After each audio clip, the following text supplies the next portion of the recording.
Hello, I'm Arvesh Dev. Welcome to my channel.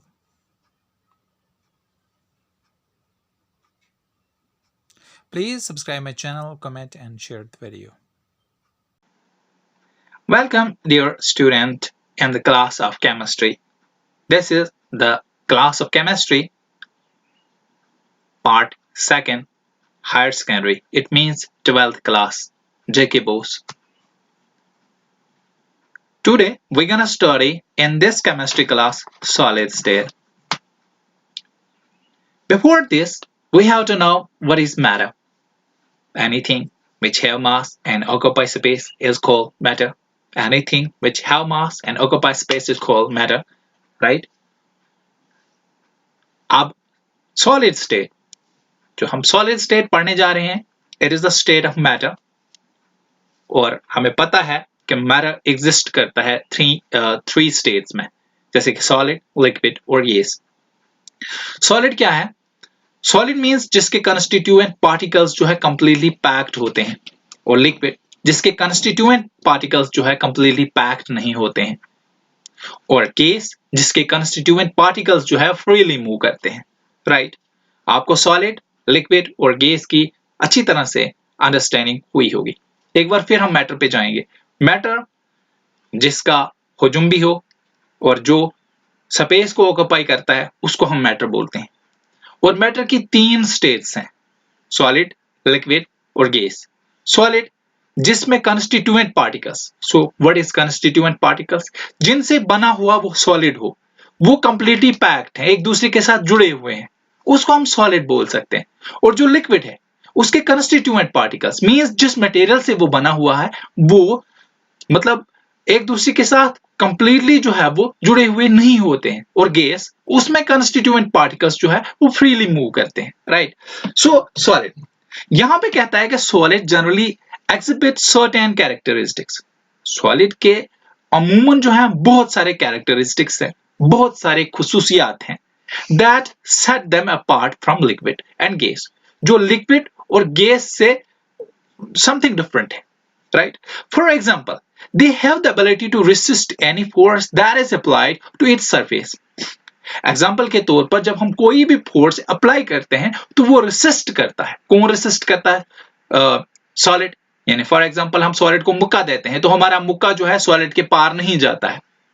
हम solid को धक्का देते हैं तो हमारा धक्का जो है सॉलिड के पार नहीं होता। It means it has the ability to resist, it has the ability to resist, or it has the potential to resist, it has the capability to resist any force that we gonna apply on the surface of solid, right? उसके बाद कहता है solid state of compounds largely depend, यानी कि solid state जो compound की होती है वो डिपेंड करती है on the properties of atom, atom की प्रॉपर्टीज पे वो डिपेंड करती है। जैसे कि सच एज उनके जो अरेंजमेंट है और फोर्स जो उन पे लगाई जाती है या उनके बीच में लगाई जाती है। एग्जांपल, यहाँ पे 2 important terms I, what is compound, what is atom, है ना? 2 इंपॉर्टेंट टर्म्स है। कंपाउंड, कंपाउंड उस चीज को बोलते हैं जब हम 2 एलिमेंट को इकट्ठा जोड़ते हैं तो वो एक कंपाउंड बनता है। तो एटम, एटम की बहुत सारी डेफिनेशंस हैं। जैसे एक डेफिनेशन जॉन डेल्टन ने कहा था, atom is the smallest particle of element. अब यहां आप समझ गए होंगे। अगर आपको क्वेश्चन आता है व्हाट इज सॉलिड स्टेट या एक्सप्लेन द सॉलिड स्टेट, तो आपको सबसे पहले क्या करना है? मैटर को डिफाइन करना है और कहना है कि मैटर की ही एक स्टेट सॉलिड है। आप ऐसे लिखेंगे, solid state is the state of matter and matter exists in 3 states, solid, liquid, gas। जैसे कि ये आपके पास यहाँ पे स्क्रीन पे नोट दिखाए गए हैं, इसी के अकॉर्डिंगली आप अपने एग्जाम में लिखोगे। अब हम आगे बढ़ेंगे।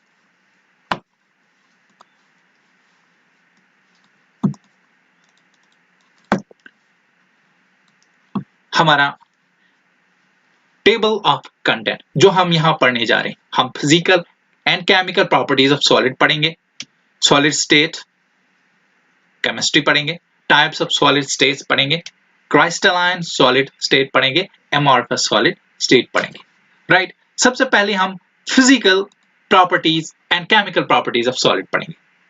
Solid are incompressible, meaning the constituent particles is arranged close to each other, and because of that there is negligible space between the constituent particle. Solid को हम दबा नहीं सकते, means constituent particles जो हैं वो arranged है close, यानी बिल्कुल जुड़े हुए एक दूसरे के साथ, क्योंकि वहां पे छोटी स्पेस है. यहाँ पे वर्ड है, हो सकता है ये वर्ड आपके लिए एक न्यू वर्ड हो स्टूडेंट्स, निग्लिजिबल. निग्लिजिबल का मतलब होता है छोटी, बहुत छोटी. वहां पे बहुत छोटी स्पेस है बिटवीन द कंस्टिट्यूएंट पार्टिकल्स. जो कंस्टिट्यूएंट पार्टिकल्स के बीच में जो स्पेस वो बहुत छोटी है, बहुत कम है. Solids are rigid.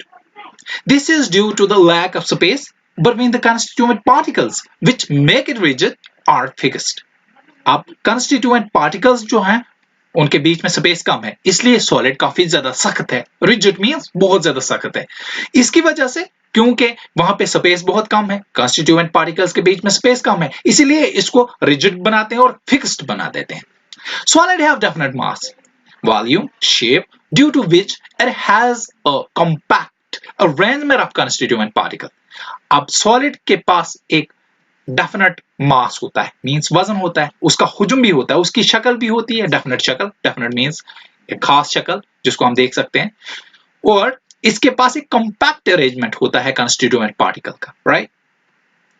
अब कहता है the intermolecular distance between the molecule is short. Due to this the pores between the constituent particle, that means atom, molecules or ion, is very strong, right? अब यहाँ पे intermolecule क्या है? What is intermolecular distance? Intermolecular distance is the distance between the two metal contained in the two molecules. यहाँ पे आप student को जहन में आएगा what is molecule? So molecule जो है आप कह सकते हैं a group of atom bonded together representing the smallest fundamental unit of a chemical compound that can take part in a chemical reaction. तो इसको हम molecule बोल सकते हैं. यहाँ पे एक और आपके लिए टर्म है जो ions है. तो ion क्या है? An atom or molecule with a net electric charge due to the loss or gain of one or more electron. तो इसको हम ion कह सकते हैं. अब इस बात को समझेंगे. ये कहता है कि इंटरमॉलिक्यूलर डिस्टेंस, यानी कि वो डिस्टेंस जो मॉलिक्यूल के बीच में है वो बहुत कम है, और ड्यू टू दिस, इसकी वजह से फोर्स जो है between the constituent particle is very strong. जो कंस्टिट्यूएंट पार्टिकल है जिनसे सॉलिड बनता है, जैसे एटम है, मॉलिक्यूल है, आयन है, तो उसका जो मतलब कंस्टिट्यूएंट पार्टिकल है वो काफी स्ट्रांग है, इसलिए उसके बीच में फोर्स नहीं जाती है. तीसरी बात, constituent particles can only oscillate about their mean position, right? Mean position. The constituent particles can only oscillate about their mean position. Example, इसमें क्या कहता है, जो constituent particles हैं वो हिलते हैं अपनी ही पोजीशन पे. ऑक्सीलेट आपके लिए न्यू वर्ड हो सकता है डियर स्टूडेंट. तो कहता है कि वो अपनी ही जगह पे हिलते हैं, राइट. आगे बढ़ेंगे और सॉलिड स्टेट केमिस्ट्री पढ़ते हैं. सॉलिड स्टेट केमिस्ट्री क्या है? कहता है solid state in chemistry, what is chemistry? Important सा क्वेश्चन है, आपको पता है केमिस्ट्री क्या है.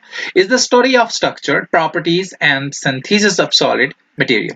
तो सॉलिड स्टेट जो है केमिस्ट्री में structure, properties, synthesis, solid material, उसकी स्टडी है, right. So it is also sometimes called material chemistry. तो इसको हम मटेरियल केमिस्ट्री भी कभी कभार कह सकते हैं. More significantly in solid chemistry or in solid state chemistry we study the concept of compound in more deeper level. तो कहता है कि अगर हम इसकी significance को लेंगे, इसको बहुत अच्छे तरीके से पढ़ेंगे सॉलिड स्टेट में केमिस्ट्री को, तो हम कह सकते हैं कि ये कंसेप्ट ऑफ कंपाउंड है इन अ मोर डीपर लेवल, यानी कि बहुत गहराई में हम कंपाउंड के कंसेप्ट को स्टडी करते हैं, right. It basically help us understand the compound form, a molecular level to the crystal structure level. तो ये हमें मदद करता है बुनियादी तौर पर अंडरस्टैंड करने में कंपाउंड को मॉलिक्यूलर लेवल क्या कहता है इसको डीपर जो है वो अंडरस्टैंड किया जाता है कंपाउंड को मॉलिक्यूलर लेवल से लेकर क्राइस्टल स्ट्रक्चर लेवल तक. राइट राइट कहता आगे in solid state chemistry non-stoichiometric compounds are categorized as exclusive solid compound due to their structure. अब यहां पे एक टर्म है नॉन स्टॉकियोमेट्रिक. Right non स्टॉकियोमेट्रिक.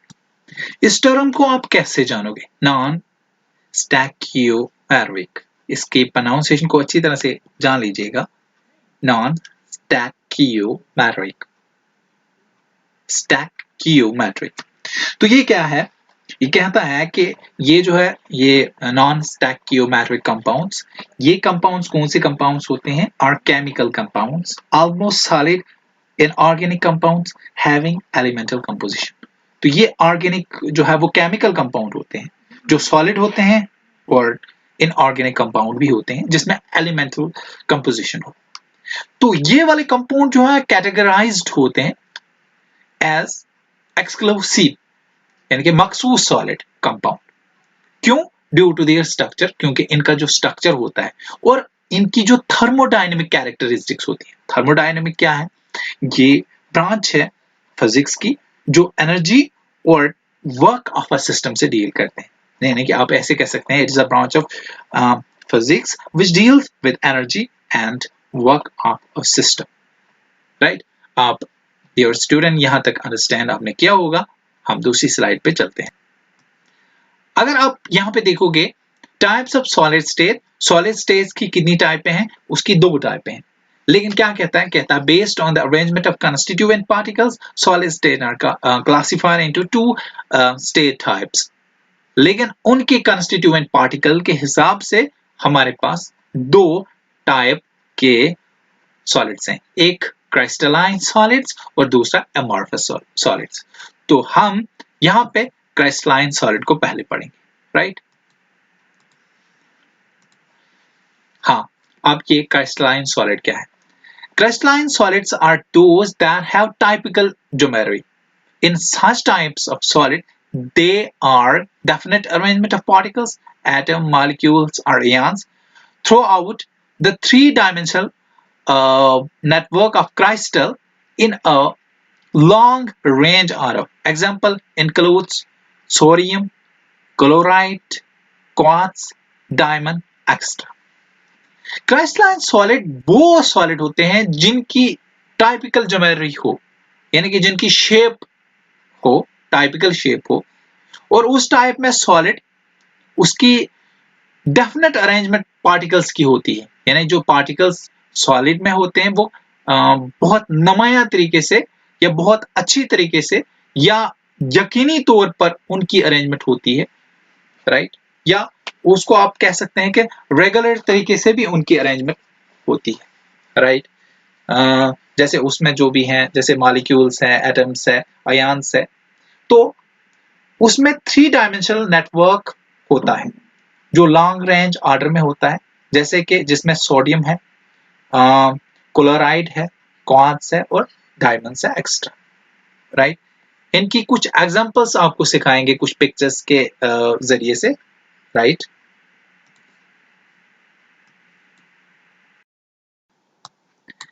जैसे कि हमारे पास ये कुछ पिक्चर्स हैं, आप यहाँ पे देख सकते हैं कि ये हमारा जो है क्राइस्टलाइन सॉलिड है.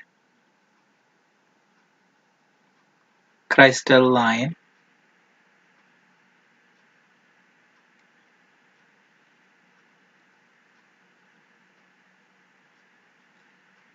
सॉलिड है. आपने देखो ये किस तरह से पैक है. कंप्लीट पैकेज है इसकी कंस्टिट्यूएंट पार्टिकल्स के बीच में, और ये हमारा जो है वो है डायमंड।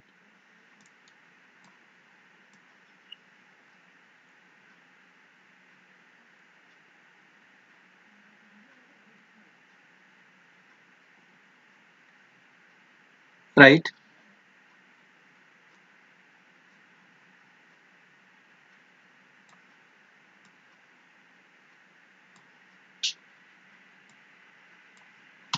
और ये हमारा NaCl है।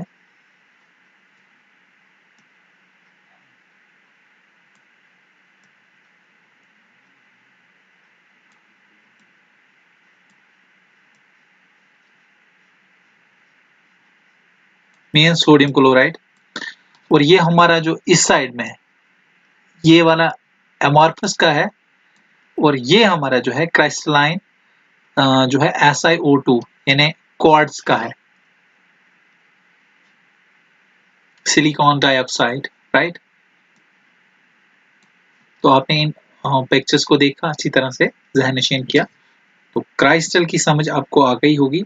और ये आपका सॉलिड है, और ये भी आपका सॉलिड है, और ये भी आपका सॉलिड है, और ये भी आपका सॉलिड है। राइट, आप इनको अच्छी तरह से अंडरस्टैंड कर सकते हैं।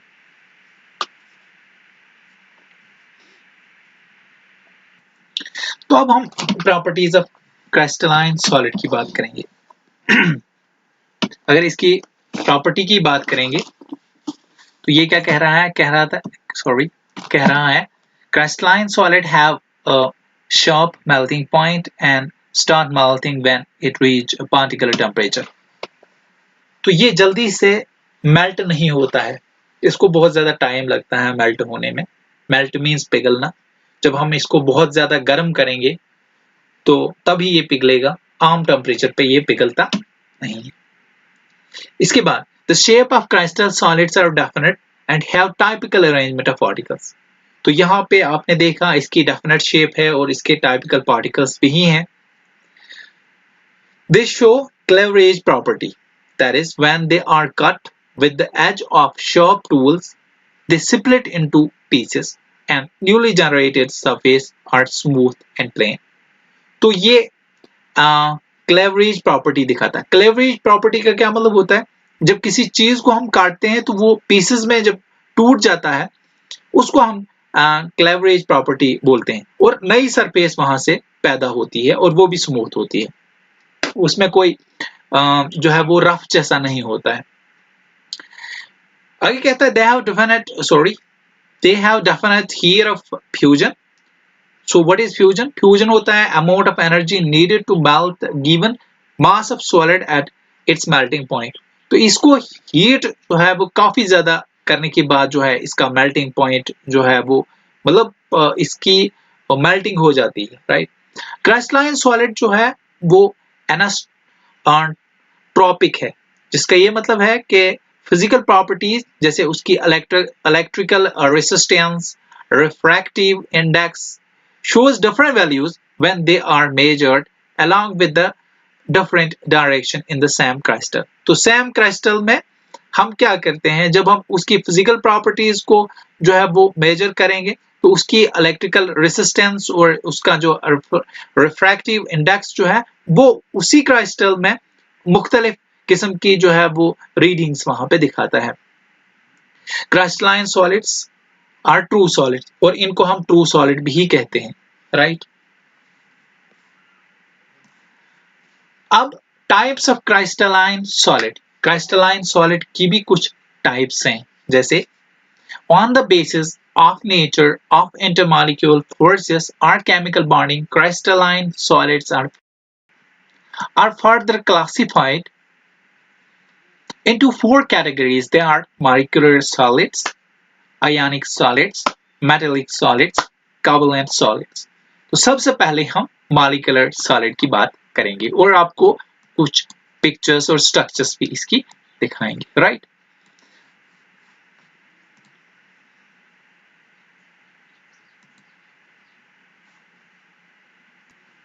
Molecular solids. क्या कहता है? कहता है इन molecular solids the constituent particles are molecule.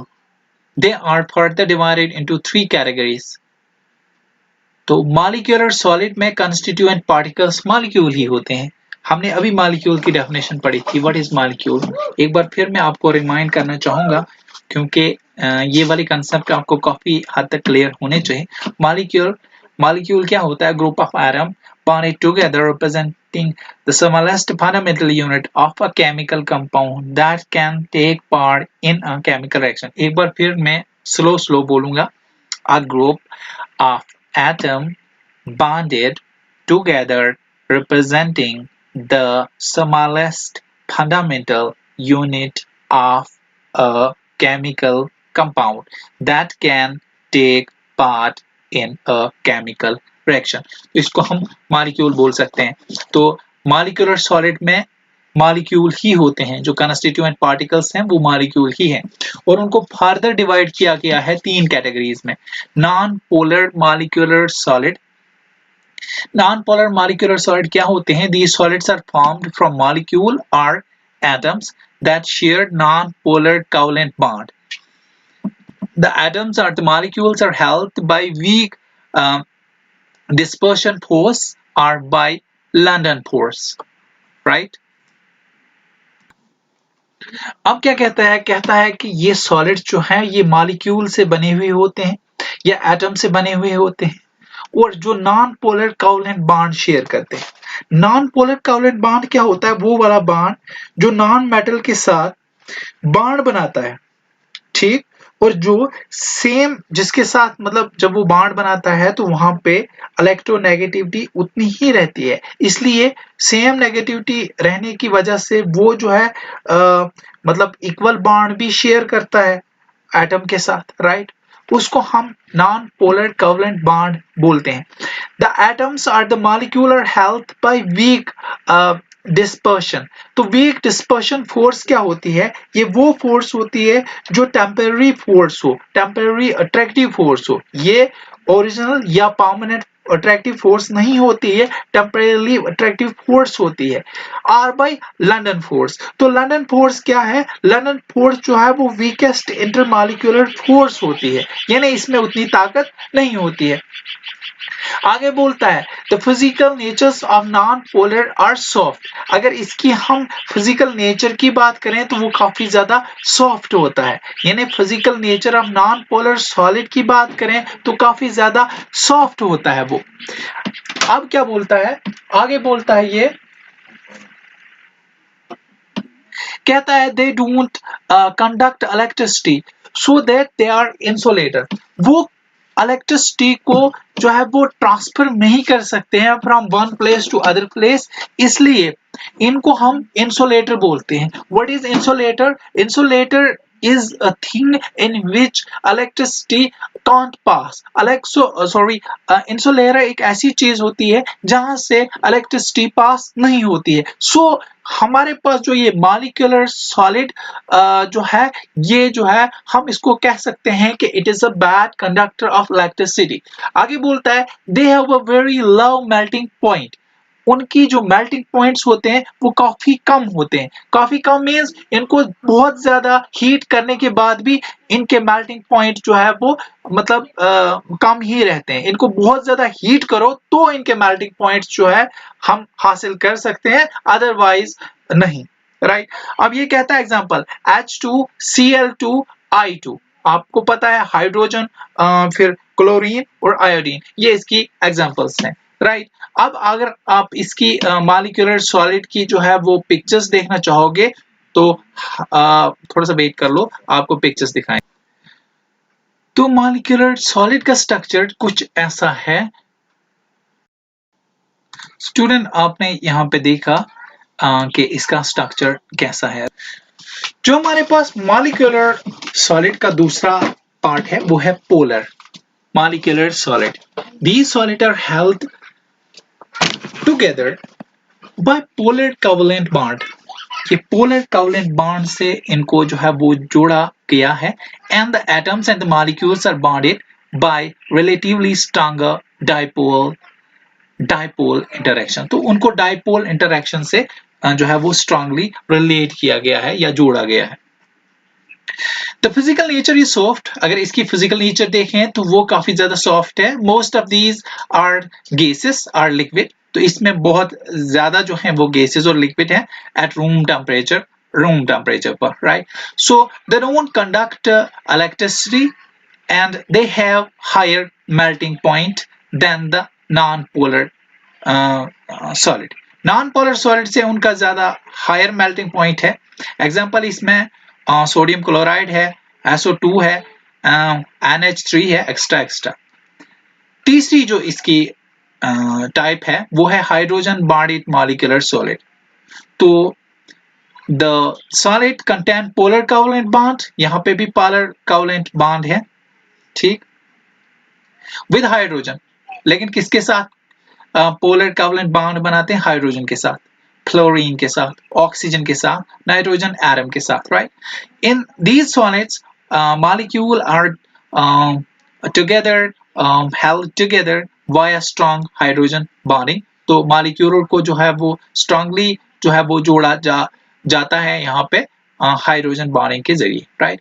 सो इसका फिजिकल नेचर सॉलिड है, काफी ज्यादा मतलब हार्ड है, यानी कि इसका अगर फिजिकल नेचर की बात करेंगे तो काफी ज्यादा सख्त है और वो भी इलेक्ट्रिसिटी को कंडक्ट नहीं करते हैं, ने इलेक्ट्रिसिटी को पास नहीं करते।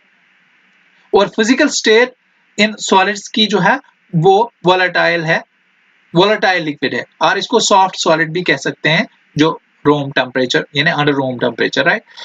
They have love melting point. तो यहाँ पे इनका जो मेल्टिंग पॉइंट है वो काफी कम होता है, राइट। तो जैसे कि H2O, हम वाटर की बात करेंगे, जैसे कि आइस, वाटर एक्स्ट्रा, राइट। अब हमारी जो दूसरी टाइप है वो है आयनिक सॉलिड। तो मैंने आपको आयन की डेफिनेशन बोली थी। आयन की डेफिनेशन एक बार फिर रिमेंबर कर लीजिएगा। आयन की डेफिनेशन क्या है? आयन की डेफिनेशन है कि आयन एक एटम है, या इसको आप मॉलिक्यूल भी कह सकते हैं, जो नेट इलेक्ट्रिक चार्ज के साथ जो है वो होता है। और क्यों होता है? क्योंकि वो लॉस और गेन की वजह से जो इलेक्ट्रॉन उसमें होते हैं। इसकी आप डेफिनेशन शॉर्ट से ये लिख सकते हैं कि it is an atom or molecule with a net electric charge due to the loss or gain of one or more electron, right? अब आयनिक सॉलिड्स जो है क्या है? आयनिक सॉलिड्स में सॉलिड क्या है? कंस्टिट्यूएंट पार्टिकल्स वो हैं, और कंस्टिट्यूएंट पार्टिकल्स वहां पे क्या है? आयन है। और वो किससे बना हुआ होता है? वो जो है by the arrangement of questions and anions by strong coulombic force। तो क्वेश्चन और आयोनिक से बने हुए होते हैं, स्ट्रॉन्ग कोलम्बिक फोर्स से वो जुड़े हुए होते हैं, right. They are hard and brittle in nature. वो काफी ज्यादा मतलब सख्त होते हैं। Ionic solids act as an insulator in solid state but are conductor in a molten and aqueous state. अगर इनको हम सॉलिड स्टेट में रहने दें तो ये जो है कंडक्टर इस्तेमाल होते हैं। मींस जब ये खुश्की में रहते हैं तो उस वक्त ये इंसुलेटर होते हैं। Insulator means a thing in which electricity can't pass. तो अगर इनको हम जो है वो मोल्टन या एक्वस स्टेट में पानी में डालें इन शॉर्ट, तो वहां पे ये क्या होते हैं? ये जो है गुड कंडक्टर ऑफ इलेक्ट्रिसिटी बनते हैं। तो यहाँ पे कंडक्टर बनते हैं इलेक्ट्रिसिटी के, और यहाँ से फिर लाइट पास होती है।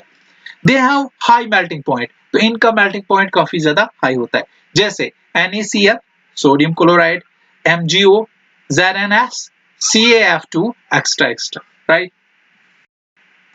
अब हम मेटेलिक की बात करेंगे, metallic solid. So positive metal ions in a C delocalized electron, right? These electrons are evenly separate out throughout the crystal. तो क्या बोलता है? कहता है कि जो पॉजिटिव आयंस होते हैं समंदर में, तो वो डिलोकलाइज्ड होते हैं। डिलोकलाइज्ड मींस वो बाहर निकल आ जाते हैं, राइट। और ये इलेक्ट्रॉन जो है इवनली बाहर आ जाते हैं क्रिस्टल के जरिए। Due to the presence of free and mobile electron, they are responsible for high electrical and thermal conductivity. तो यहाँ पे थर्मल कंडक्टिविटी और हाई इलेक्ट्रिसिटी के लिए ये रिस्पॉन्सिबल होते हैं, क्योंकि इनमें फ्री और मोबाइल इलेक्ट्रॉन होते हैं। फ्री और mobile electron means they can move everywhere. तो यही रिस्पॉन्सिबल बनते हैं फिर इलेक्ट्रिकल और थर्मल कंडक्टिविटी के लिए। इनको हम कह सकते हैं यानी मेटेलिक सॉलिड जो है they are conductor in both solid and molten state, यानी कि वो पानी में भी जो है कंडक्टर हैं और सॉलिड अगर हम उनको जो है सॉलिड स्टेट में देखें तो उस वक्त भी वो कंडक्टर हैं। इनका फिजिकल, अगर हम physical nature of the solid की बात करें, आर हॉट, काफी सख्त है, but they are malleable and ductile, right. ये malleable है और तो malleable का क्या मतलब होता है? malleable का मतलब मुलायम होता है और ductile का मतलब होता है लचकदार। नहीं, लचकदार और मुलायम है, वो मुलायम इन द सेंस के ऊपर से है, काफी ज्यादा हार्ड है। जैसे आप लक्स साबुन को देखते हैं तो कितनी ज्यादा हार्ड है, लेकिन जब ऊपर से आप उसको जो है हाथ फेरते हो तो वो आपको मुलायम दिखती है। तो उसी को आप जो है कह सकते हैं कि malleable है और डक्टाइल मींस लचकदार। फिर वो मींस उसमें जब आप ऊपर से फेरते हो तो काफी ज्यादा आपको स्मूथ मिलता है वो। आगे बोलता है they have high melting points than ionic solid. तो अयानिक सॉलिड से काफी ज्यादा हाई मेल्टिंग पॉइंट है। जैसे एग्जांपल यहाँ पे दी हुई है Fe, Cu, Ag, Mg extra, right. अब आगे वाली जो है वो हमारी वो है कोवेलेंट और नेटवर्क सॉलिड। तो a wide range of crystal align solids of non-metals form covalent bond।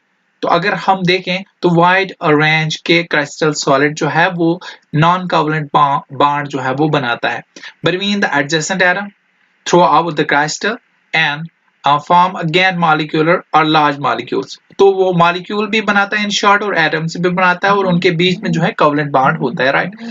अब क्या कहता है? कहता है these solids are hard like a diamond। ये सॉलिड काफी ज्यादा हार्ड होते हैं जैसे कि डायमंड होता है, and soft like a graphite, और ग्रेफाइट की तरह ये सॉफ्ट भी होते हैं, which are isotopes of carbon। ये फिर आइसोटोप बन जाते हैं कार्बन की, राइट। जब ग्रेफाइट और डायमंड की बात आए तो आपको पता है graphite and diamond are the isotope of carbon. They are insulators as in the case of diamond। अगर डायमंड की बात करें तो वो इंसुलेटर है, वो इलेक्ट्रिसिटी को पास नहीं होने देता है। But in case of graphite due to free electron they conduct electricity and act as a conductor. तो वो क्या करता है? वो इलेक्ट्रिसिटी को कंडक्ट करता है, यानी इलेक्ट्रिसिटी उससे पास हो जाती है, वो इलेक्ट्रिसिटी को कैरी कर सकता है, राइट। तो हमारा लास्ट वाला जो इसमें टॉपिक है वो है अमॉर्फस सॉलिड स्टेट। आइए हम इसको स्टडी। अगर अमॉर्फस सॉलिड की बात करें तो ये रियल सॉलिड नहीं है, इनको फॉल्स सॉलिड कहा जाता है।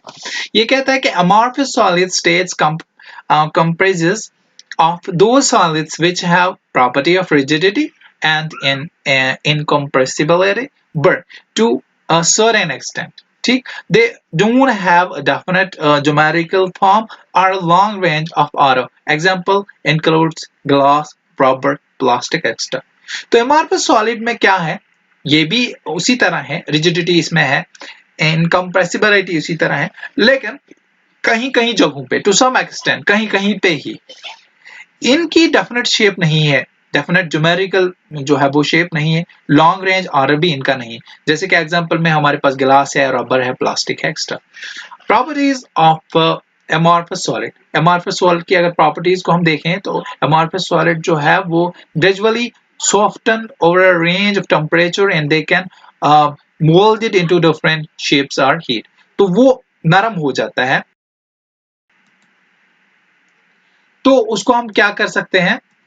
सॉरी, इसको हम क्या कर सकते हैं? जैसे कि जो ही हम इसको जो है वो मतलब टेम्परेचर देंगे ये सॉफ्ट हो जाता है, और इसको हम मोल्ड भी कर सकते हैं मुख्तलिफ शेपों में जब हम इसको हीट करते हैं। तो अमॉर्फस सॉलिड, सीरो सॉलिड और सुपर कूल्ड लिक्विड। आप इसको सीरो सॉलिड भी कह सकते हैं यानी कि फॉल सॉलिड, या सुपर कूल्ड लिक्विड भी आप इसको कह सकते हैं, विच मीन्स जिसका ये मतलब है they have tendency to flow very slowly, तो वो फ्लो कर सकते हैं बहुत तेज आराम आराम से, राइट।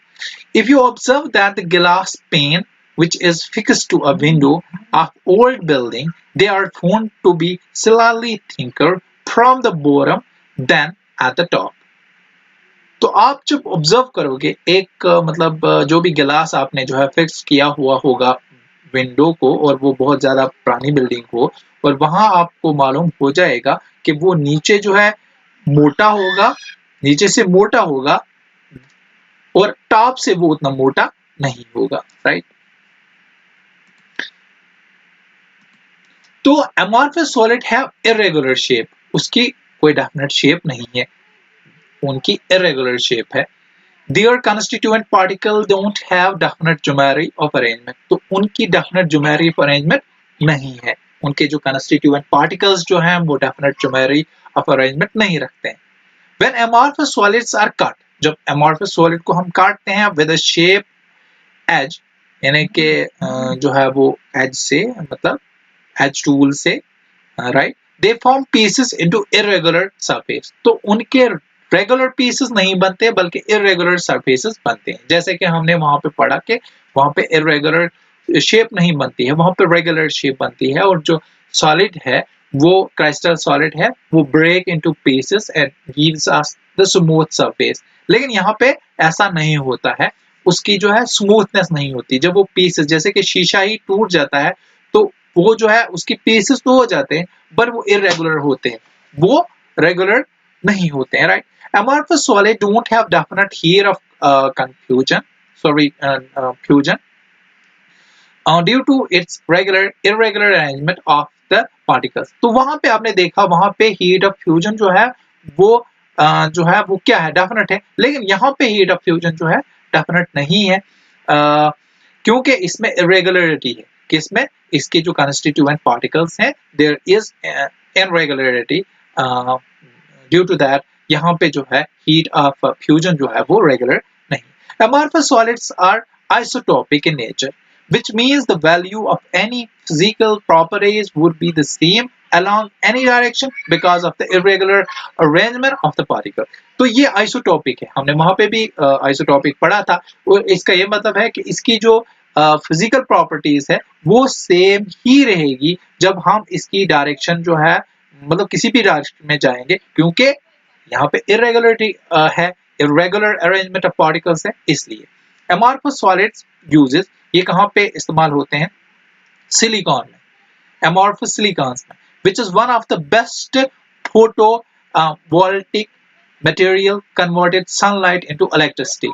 तो ये जो है सनलाइट को इलेक्ट्रिसिटी में, जैसे सोलर वगैरह इस्तेमाल करते हैं ना, तो सोलर में भी ये amorphous silicon इस्तेमाल होता है, और वहां पे जो है ये इलेक्ट्रिकल सिटी जो है प्रोड्यूस करती है with the help of sunlight, यानी कि सनलाइट को कन्वर्ट करती है इलेक्ट्रिसिटी में। That is all from my side dear student, आपका फीडबैक चाहिए। Thank you.